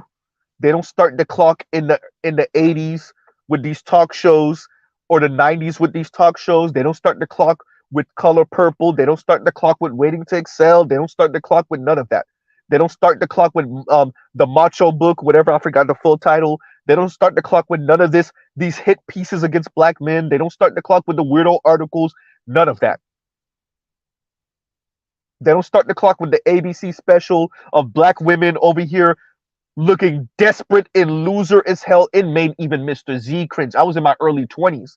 It made Mr. Z cringe. All these little ABC specials. Black women are outpacing their men, and now they're single type specials.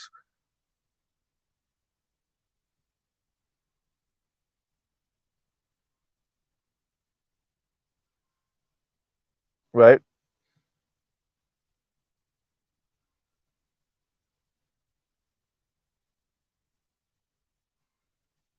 So, you know,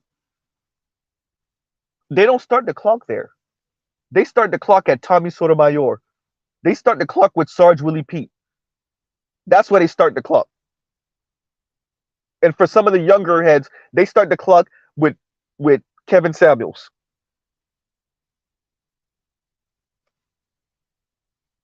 Right?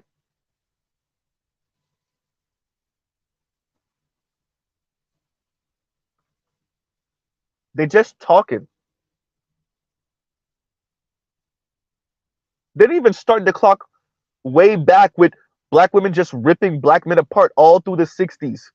They don't start the clock with the Black Panthers. They don't start the clock with the video that BGS plays all the time with the sister telling the brother, "Y'all gonna have to take the power from us. They're gonna have to take it out of our hands.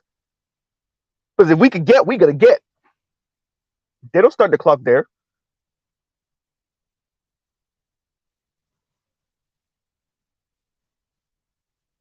They don't start the clock with the panel that BGS shows some every once in a while of the black women in black and white is a black and white image of and they're talking and I think they were going over the Monahan report and the lighter skinned woman was pretty much saying how it's sexist what Moynihan is saying, but she was pretty much saying what's wrong with a matriarchy.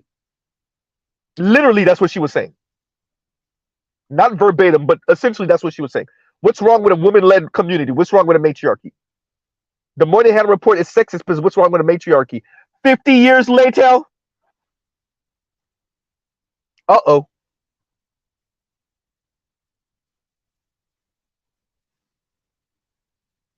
See, that was back before they knew better than to hide it. They knew better. Excuse me. They didn't know better, and they weren't hiding it as much because the lighter skinned woman, was essentially saying, "What's wrong with matriarchy anyway?" He's acting like we can't run this. 50 years later,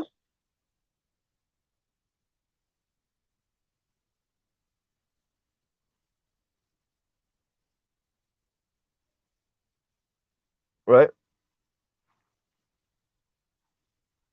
Paul Paul Wilson, exactly. Four Color Girls. They don't start the clock there, with all these movies, with all these books and articles and think pieces all through the 70s and 80s and definitely in the 80s. You speak to some of the boomers, the brothers, they tell you it just blew the hell up in the 80s, right? They don't start the clock with that. Ain't nothing going on but a rent. I'm not your superwoman. Ain't gonna cry. They don't start the clock with all those songs.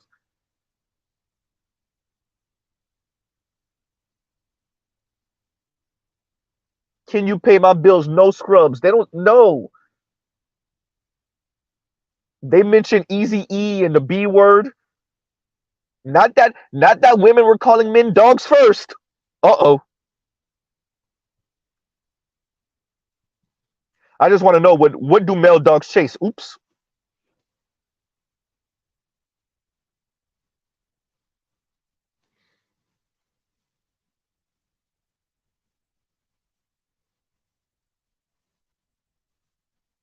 So, you know, look, Kim Foster is speaking, once again, this is her heart take channel. She's trolling. I'm going to engage anyway. She's trolling, right? If you even watch the video, you see the way she's responding and she's doing too much. And once again, all the facial expressions and all the her and Yanni do that, bro. Those facial expressions, all that extra sass, and you wonder, are you putting on for the camera? Like, do you act like this in real life?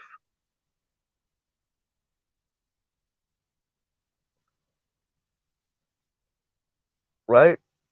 Once again, shout out to her man, whoever you are, brother. Wow, Jesus Christ, woo, wow.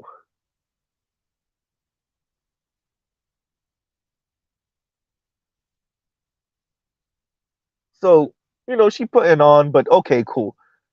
But as I said before, Kim Foster is gonna lead a whole lot of you ladies to a life of single and miserable. And no, N.M. Hawkins, I am not saying just because you're single, you're miserable. But let's be very honest, N.M. Hawkins, and you know it too. Way more women are putting on like they not crying themselves to sleep at night, like they're not complaining to their homegirls about the dating scene and about the fact that they don't have no prospects and that their phone is empty as hell. And all they have is the 2 and 3 o'clock potential booty calls, if even.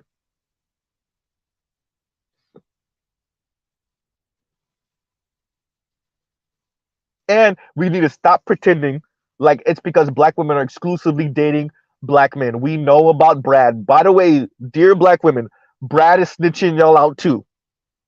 Brad let us know at work what he's doing with y'all. So y'all could cut the whole loyalty talk.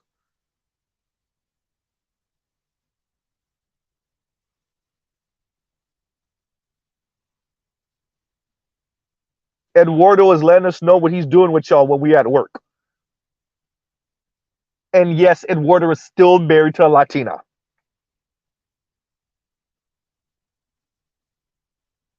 You see what I'm saying, Larry Legend? Paris Milan got a man too. Simp of the century. No, Paris Milan got a husband. Not just a man, a husband. An African cat, if I'm not mistaken. Dear African brothers, I know y'all be feeling sometimes like Mr. Z be going in. I, y'all, y'all listen to women like Paris, and y'all marry them anyway. Wow, right? Because you the real man. I'm gonna show these Black Americans how to be a real man and be a provider. All right, all right. Don't worry.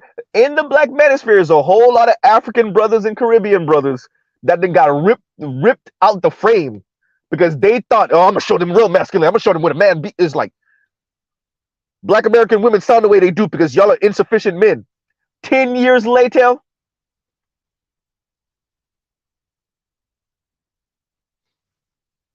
right?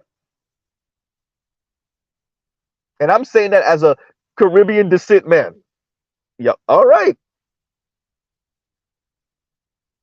Marry who you want to marry, love who you want to love. But some of y'all be really y'all listen to these women, y'all watch their content,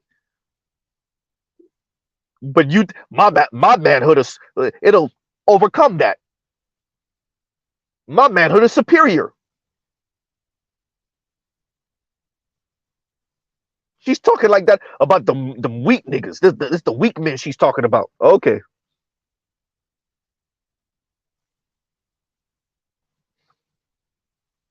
right.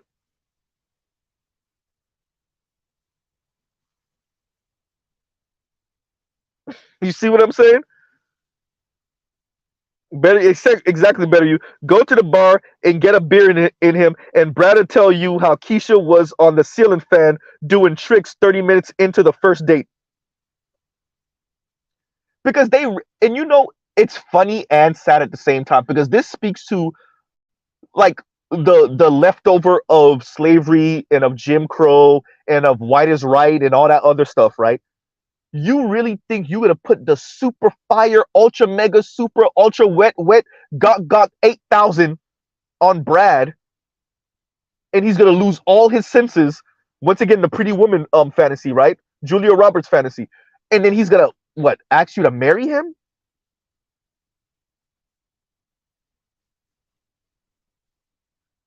You think you're gonna put the super wet and the super got 8,000 on Brad, and if you do it just the best you can do it, throw it back in a circle,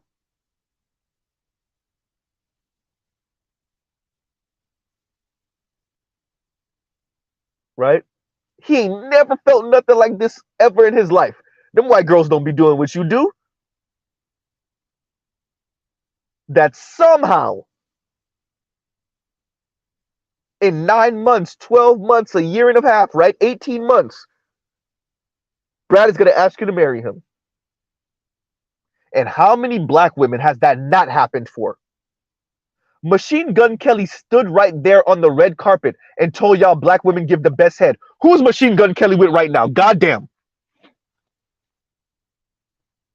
Machine Gun Kelly got a whole mixed daughter. What that mean? Mixed black daughter. What that mean?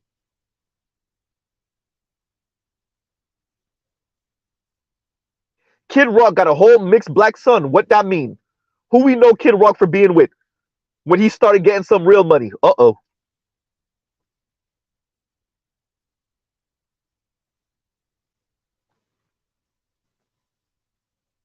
That doesn't mean that you don't have the Paul Walls. Yeah, Gary Owen and his black wife are divorced, but still, you don't have the Gary Owens. We're not saying that doesn't exist, but y'all are super. You think y'all gambling with us?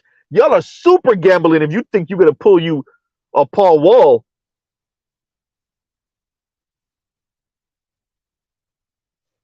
right?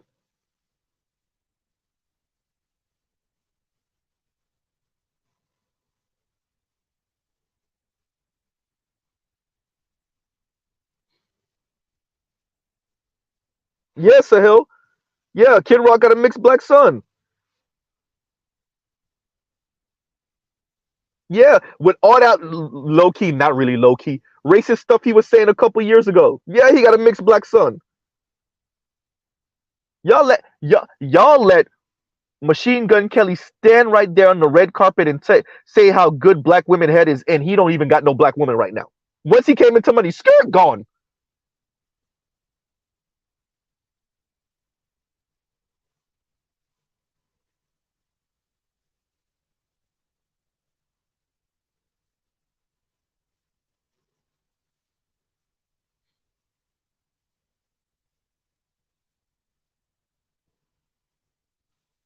So yeah, yeah, I agree with better you. Brad will tell you. And all these black women, oh, it's because we're too loyal to black men. Yawn. No, you don't think that Brad is telling us. That's what it is. You don't think we know. Legit, many black women don't think we know. I remember a older black woman called into Gus T Renegade one time. Remember what I said? I said a black woman, an older black woman called into Gus T Renegade one time, and she said like, "Yo, these black women are getting down with these white dudes in these firms and stuff like that. Y'all brothers don't know. We come back to the hood pretending like we all that loyal. This is a black woman saying that to Gus T. Renegade. Shout out to the cows.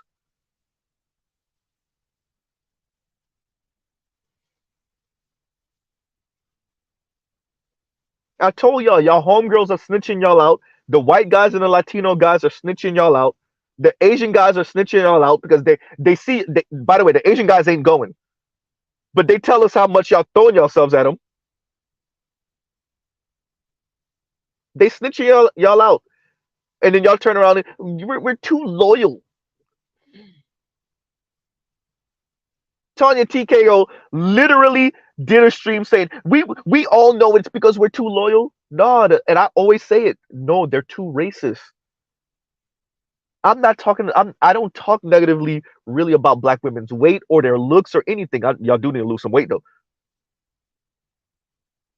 I say what it really is. The white guys are too damn racist. Wait, so you think they raped, conquered, pillaged, destroyed the world to create so many mixed children and then legitimize the mixed children by marrying you? What? It's called a history book. Here, we read it. Kim Foster want to give us literature to read all the time. All right.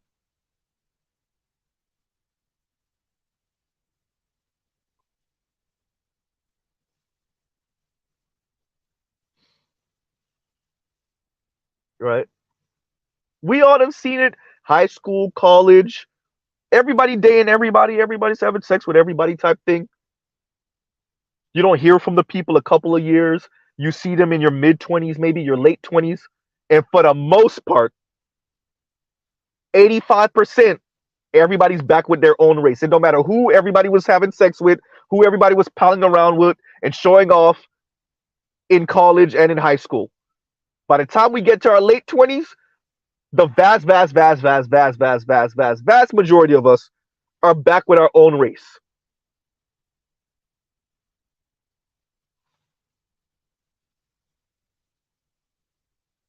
Right.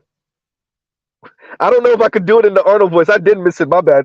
50 years later, run to the chopper. I can't do the Arnold voice. I don't got the Arnold voice. Arnold Schwarzenegger voice. But really, it is run to the chopper. Exactly. 50 years after essentially saying, what's wrong with a matriarchy? Right? Moynihan, he sounds sexist. Why we got to imitate white society with a patriarchy? We don't got to do that. We can run it. 50 years later. 50 years later. Right? Everybody run to the chopper. I can't do it. I don't got the Arnold Schwarzenegger voice. I'm not the voice guy. I wish. Right? That low key, I was always jealous of my friends that could do the British accent on tap. Right? The British accent on tap, do a whole the patois Jamaican accent on tap. I can't do it. Right? My sister could do it on tap. Even the Haitian accent, I could do. Obviously, I could do it, but I'm not as good as some of my family members. Like my younger sister, whew, boy, she would have you rolling. Right? Some of my girl cousins, one of my girl cousins could do the Igbo Nigerian accent like snap. Right?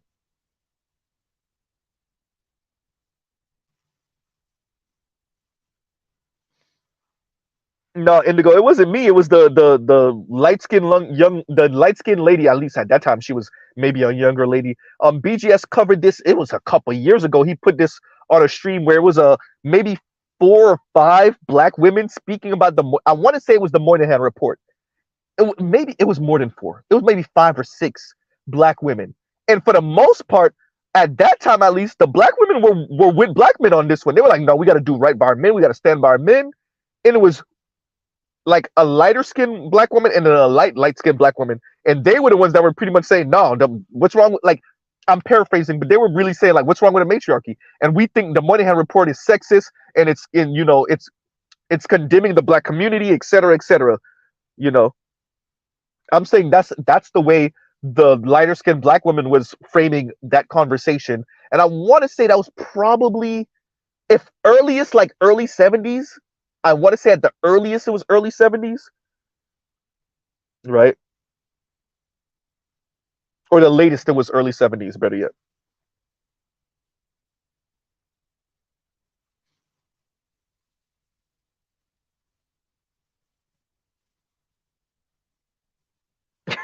See what I'm saying? And Stuart D says, back in the 80s, I had a white friend who we took to a black function, and at least 20 black women threw the coochie at him. Bro, dear black women, them white dudes and them Latino dudes, but definitely the white dudes. The Latino dudes too, but definitely the white dudes. They be boy, they tell us it'd be funny as hell when black women act like white men don't talk. Shit, right? And Charles says it's the early 70s. Okay, you know exactly what clip I'm talking about. Good, thank you, Charles. Right?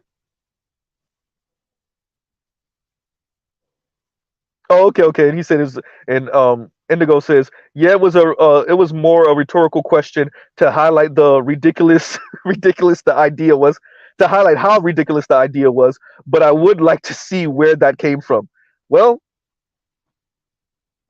now we could just say 50 years later, right? And on that note, everybody, I'm about to end it out. We're about to hit 2 hours, right? It was definitely not supposed to be that long. And y'all like, share, subscribe, hit the super chat, hit the thank you button for the replay squad. Yeah, everyone. Look, I had to cover this. I think Kim Foster is a bad actor. I think she is here to wage jihad against black men for whatever her issues are. We have our speculation. Um, I think she's okay with watching black women be single and miserable. I didn't just say single. I said single and miserable because they do not think and feel about black men the way she does. Right? I think she is perfectly okay watching hordes of black women be single, be damn near financially destitute because they're trying to uphold and live up to her idea of how these relationships are supposed to work. Right? Indigo says, I want to click the link, but I can't do it. Click the link, Indigo. She already got her money and her views anyway. Go drive yourself crazy. No, I'm not gonna disturb y'all peace. If y'all don't feel, if y'all not built for it, if y'all want to protect your mental peace, I do not blame you for not clicking the link. But I put it there for the people that want to know what I'm referencing when I cover these subjects, when I cover these people, right? And also so that we can hear it from the horse's mouth, so y'all can see that Mr. Z isn't pulling his perspective out of his ass, right? So we can actually say, okay, these are the words she's using, but this is what she's actually saying. And if y'all disagree, then y'all can always, obviously, say, Z, I think she was really saying this, or I actually agree with her on this. I disagree with that, right? So that's why I put the link in the description, and because I want people to actually see, like, yo, this is what these people are saying.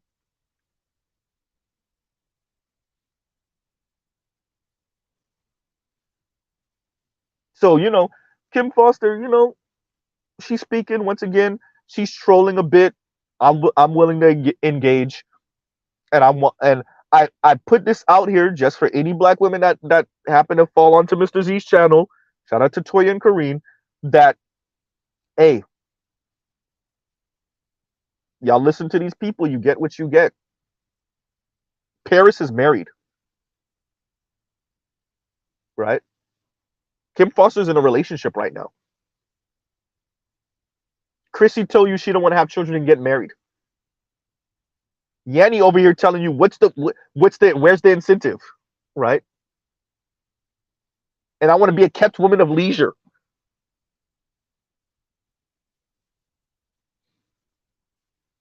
So y'all continue to follow these people. Cynthia G told you she is actively trying to destroy the black community. Yes, she is. Her words. She said, yes, she is trying to destroy the black community. Her words. And I'm beating myself up for not saving that clip. Her words. And in context, by the way.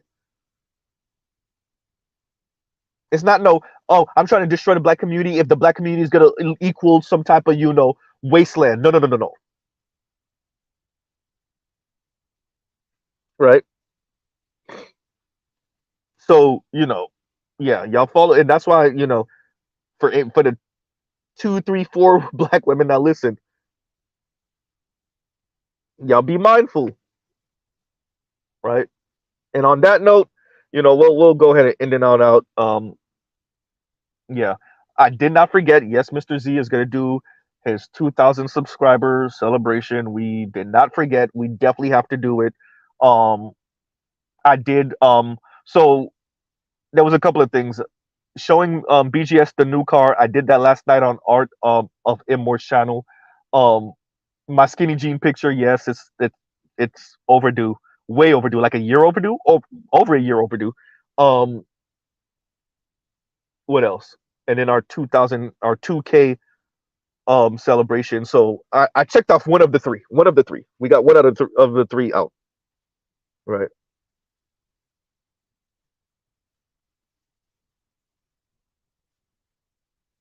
So, you know, yeah. And in note, so now we're officially in the era of the Shira Sevens. Sprinkle sprinkle type talk. Um, right. So this is the be bad women, be bad, be really bad, and be good at being bad type talk, right? Right. So if that's the era we're in, then I really want black men in the black manosphere. Be careful, be careful, be careful, be careful who is trying to get your seed, who is trying to get your money. Be careful because if they're out here bigging up Shira Seven, playing with her type of rhetoric, you did. That means all bets are off. That's the we're in the era of all bets are off. Once they start using the Shira 7 type language, that's the era of all bets are off. And I want us to be super careful in that era. Okay? So, dear black men, we're in the era of all bets are off. Just please be careful. You know? And I'll end it out there. We hit the 2 hour mark. Y'all have a great rest of y'all day. Mr. Z might come to y'all later on today. I know we have Black Manosphere show of the week. I may do a stream a little after. If not, we might get a stream in tomorrow. Yeah, but yeah, I definitely have to cover this. For those of you that want to click the link, she already got all the views and her money anyway. She's earning $300,000 a year, so you know, um, yeah. But just so you can hear it out the horse's mouth and you can really see like Mr. Z is not trying to bend her words or, you know, just giving you a perspective on, a black manosphere perspective on Kim Foster, right?